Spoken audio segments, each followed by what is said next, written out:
네, 안녕하세요. 케부자입니다. 시청하시기 전에 구독하기, 좋아요, 알람 설정, 그리고 멤버십까지 부탁을 드리겠습니다. 네, 예상대로 미국 페드가 기준금리를 0.25%를 올려서 이젠 금리가 4.75에서 5%가 됐고요.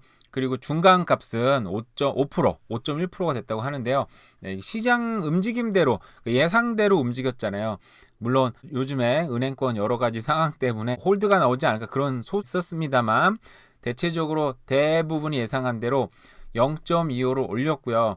그래서 보시면 S&P 500이나 다우존스 지수도 막 떨어지다가 갑자기 지금 막 치솟아 올랐어요. 다우존스 한번 봐볼까요? 오전에는 처음에 좀 좋게 시작을 했다가 주르륵 떨어지다가 발표가 나자마자 지금 팍 치솟았다가 아차 싶었는지 다시 또 떨어지고 있긴 한데 뭐 시장 예상대로 움직이긴 했는데 0.25라고 해서 뭐 그게 큰 호재인지 모르겠습니다. 상황상 지금 다시 지금 플러스로 파지티브로 돌아선 상태고요.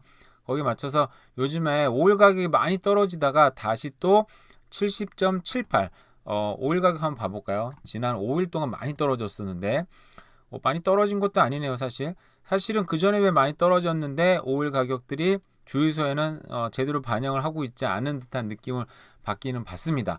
어쨌든 지금 이게 나쁜 소식은 아닌 거죠. 미국 페드는 어쨌든 0.25% 올려서 이제 4.75에서 5%가 됐다라고 얘기를 하고요. 그런데 올해 한 번 더 올릴 수도 있다 뭐 얘기는 했다고 합니다.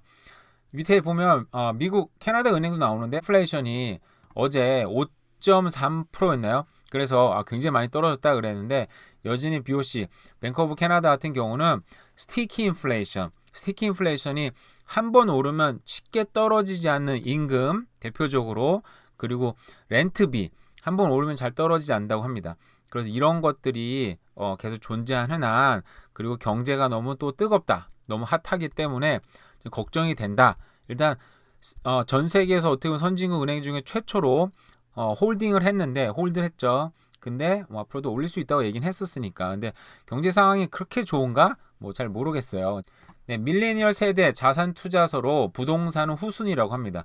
그러니까 밀레니얼 세대 같은 경우에는 상대적으로 좀 어린 나이들이잖아요. 그러니까 81년에서 96년.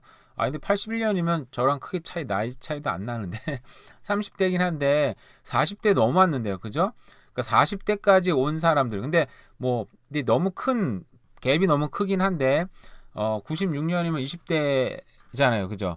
그러니까 이런 사람들은 상대적으로 부동산이 후순위일 수밖에 없는 게 뭐 당연하지 않나요? 그 부동산은 워낙 비싸니까 주식 같은 경우도 뭐 비싼 건 비싸지만 코인 주식도 코인 주식이라 그래서 굉장히 싼 주식들도 많고 그리고 진짜 코인도 자산 시장에 지금 보면 뭐 센트짜리도 많이 있거든요. 물론 그거 샀다가 쪽박질 확률이 높긴 하겠지만 그런 센트짜리도 많고 하다 보니까 당연히 부동산을 수요하기 힘드니까 부동산은 당연히 후순위가 되겠죠. 반면에 베이비붐 세대는 저보다 조금 나이가 많으신 분들인데 그 중에 18%는 향후 12개월 동안 부동산이 다른 투자처를 능가할 것이다. 뭐 제가 저번에 얘기한 그 리포트랑 거의 비슷하게 나왔네요.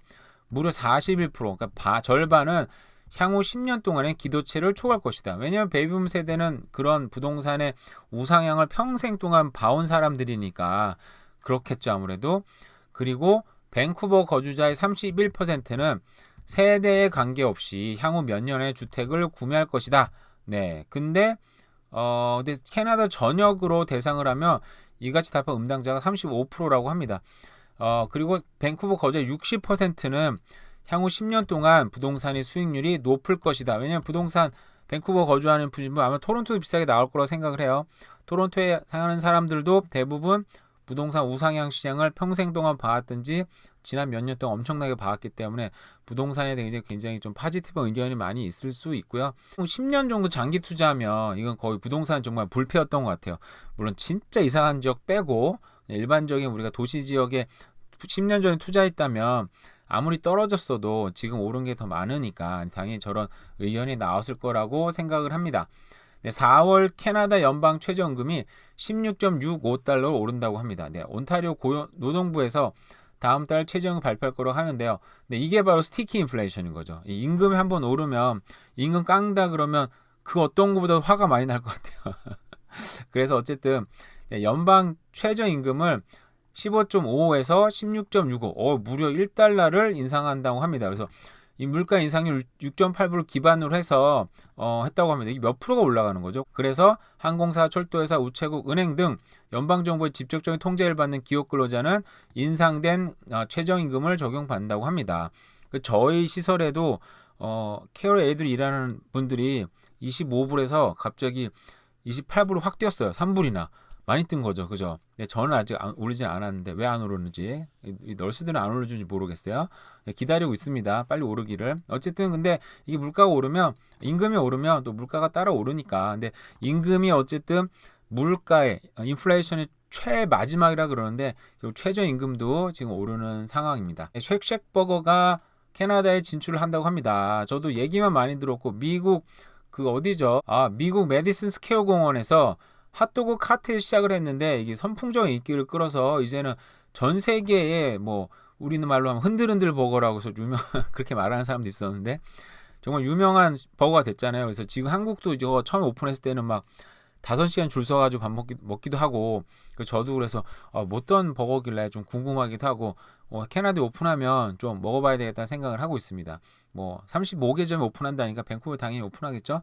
여기 좀 멀지 않은 데서 오픈했으면 좋겠는데 어쨌든 기대가 됩니다. 대략 살펴본 경제 뉴스였습니다. 오늘 하루도 잘 지내세요. 감사합니다.